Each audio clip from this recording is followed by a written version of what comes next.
सोहाना में intelligence building में एक धमाका हुआ है और यह धमाका देर शाम लगभग 7:30 बजे के करीब हुआ था, जिसका असर इतना भयानक था कि पूरी बिल्डिंग के शीशे टूट गए हैं और धमाके की आवाज दूर तक सुनी गई है। घटनास्थल पर एसएसपी आईजी ने पहुंच करके मामले की जांच शुरू कर दी है, तो वहीं मोहाली इंटेलिजेंस बिल्डिंग के आसपास के इलाकों में सुरक्षा व्यवस्था कड़ी कर दी गई है। इसी के साथ पंजाब में हाई अलर्ट भी जारी कर दिया गया है और ऐसा बताया जा रहा है कि रॉकेट से चलने वाला ग्रेनेड इमारत की तीसरी मंजिल पर फेंका गया था और पुलिस अधिकारी ने बताया है कि धमाके में किसी के हताहत होने की कोई खबर नहीं है। धमाके के बाद बिल्डिंग टूट गए हैं और इस घटना के बाद मौके पर एनआईए की टीम भी पहुंच चुकी है, जो मामले की जांच कर रही है।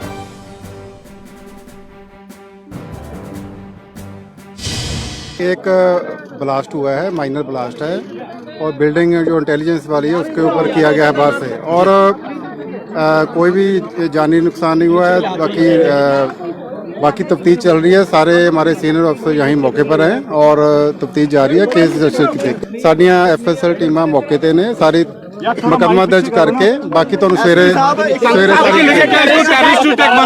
सारी तफ्तीश की जा रही है। सारा कुछ देखिए, जे इससे इग्नोरिंग किया जा सकता है, तफ्तीश की जा रही है। और चलिए ज्यादा जानकारी के हम सीधे रुक कर लेते हैं अपने संवाददाता दीपक शर्मा का। दीपक, जिस तरह से अभी जानकारी मिल पा रही है और ऐसा कहा जा रहा है कि ये आतंकी गतिविधियां नहीं है, यानी कि आतंकियों की तरफ से ये धमाका जो है वो नहीं हुआ है, तो किस एंगल में जो जांच अधिकारी है वो इस धमाके की जांच कर रहे हैं?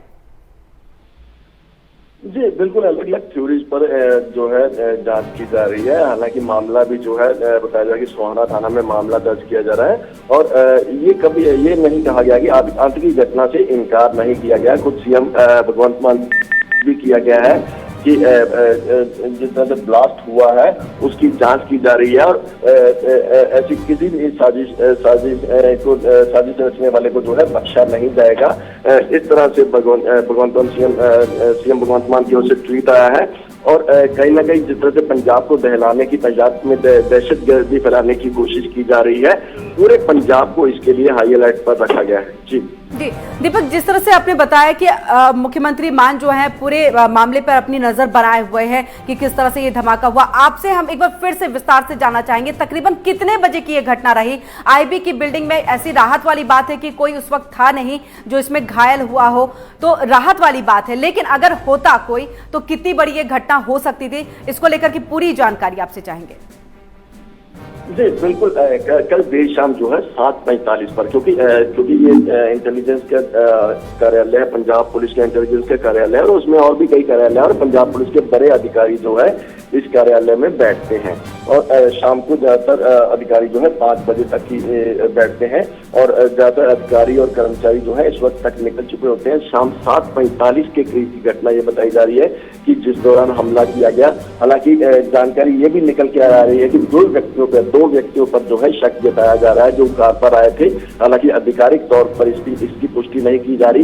ये भी बताया जा रहा है कि 80 मीटर दूरी से जो है रॉकेट लॉन्चर से जो है हमला किया गया, आरपीजी से हमला किया गया, रॉकेट प्रोपेल्ड ग्रेनेड जो होता है उसका हमला जो है वो किया गया और जो कार्यालय है उसकी 4थी मंजिल पर ये पूरी तरह से फटा नहीं।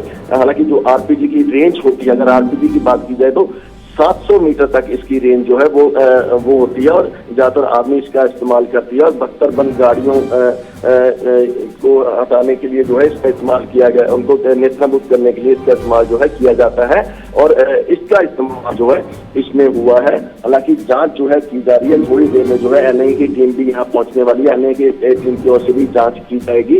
हालांकि सीएम भगवंत मान की ओर से भी कहा गया है कि अगर गति में जो है धकेलने की कोशिश की जा रही है तो ऐसे साजिशकर्ताओं को किसी भी हालत में बख्शा नहीं जाएगा। दीपक, जिस तरह से इंटेलिजेंस की ये बिल्डिंग है, आईबी के तरफ से हर बार आतंकी गतिविधियां या कहीं हिंसा होनी है तो उसका इनपुट एक मिलता है पुलिस को और उसके बाद कार्रवाई इसको लेकर के की जाती है, लेकिन अब अगर इन्हीं की बिल्डिंग में इस तरह का हमला होता है और आप कह भी रहे हैं कि आतंकी गतिविधि आतंकी के होने से या उनकी तरफ से इस तरह के हमले करने के से इनकार भी नहीं किया जा सकता है, तो ये कितनी बड़ी बात हो जाती है सरकार के लिए?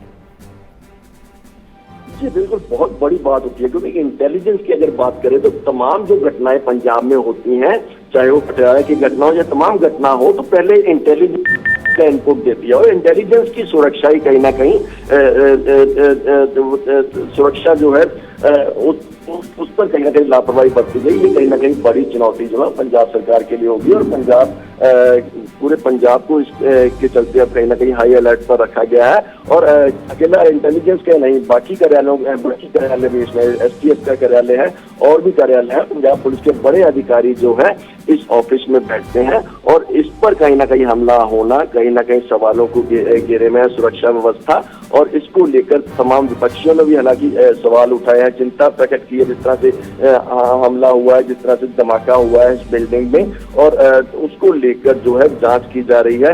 ये भी जानकारी आ रही है कि SIT का गठन किया गया है, हालांकि आधिकारिक तौर पर इसकी पुष्टि जो है वो नहीं की गई है। देर रात मोहाली के जो सोहाना थाना है उसमें एक मामला भी दर्ज किया गया है, और तमाम जो CCTVs हैं, चाहे वो बिल्डिंग की CCTV हो या आसपास के एरियाज की CCTVs हो, वो खंगाली जा रही है। और देर रात से ही पुलिस की से पूरे पंजाब को हाई अलर्ट रखा गया है, और पंजाब भर में अलग अलग जगह पर छापेमारी।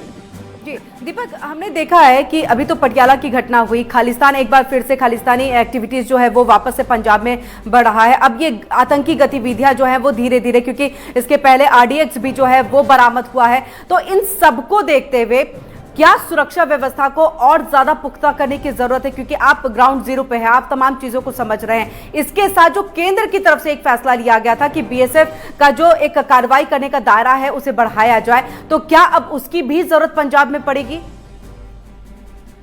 बिल्कुल, जिस तरह से BSF का दायरा जो है क्या था उसको समझते थे, और तमाम जो पंजाब की BJP को छोड़कर PLC को छोड़कर तमाम पार्टियों ने इस पर सवाल उठाए थे।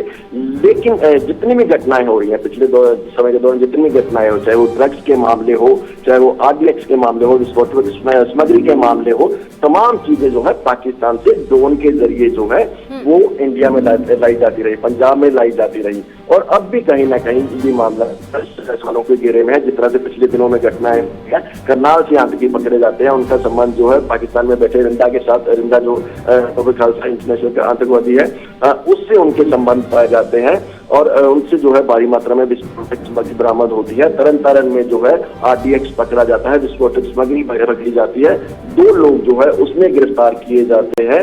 और ये कहीं ना कहीं पंजाब सरकार के लिए बड़ी सुरक्षा के लिए बड़ी चुनौती होगा। और जिस तरह से दहलाने की कोशिश की जा रही है पंजाब को, यह दहशतगर्दी में धकेलने की कोशिश की जा रही है, कहीं ना कहीं के लिए सुरक्षा व्यवस्था की दृष्टि से बड़ी चुनौती होगा।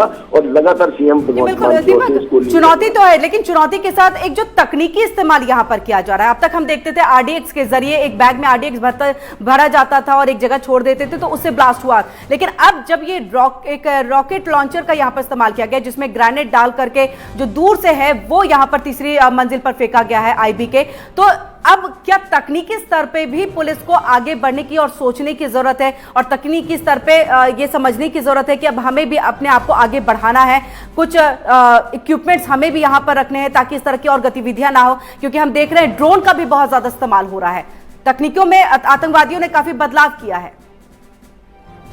जी बिल्कुल, तकनीक में भी कहीं ना कहीं पंजाब पुलिस को जो है, पंजाब सरकार को कहीं ना कहीं आगे बढ़ना होगा।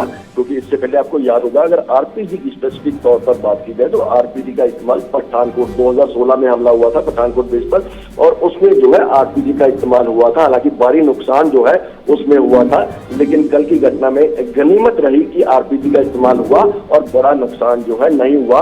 कहीं ना कहीं उतना बड़ा ब्लास्ट जो नहीं हुआ, ब्लास्ट नहीं कर सके, जिसने भी अटैक किया वो ब्लास्ट जो है इतना बड़ा नहीं कर सका और इतना बड़ा नुकसान नहीं हुआ। हालांकि पूरी बिल्डिंग के शीशे जरूर टूटे धमाके से, बिल्डिंग का कुछ नुकसान जरूर हुआ, लेकिन गनीमत रही कि जानी नुकसान नहीं हुआ।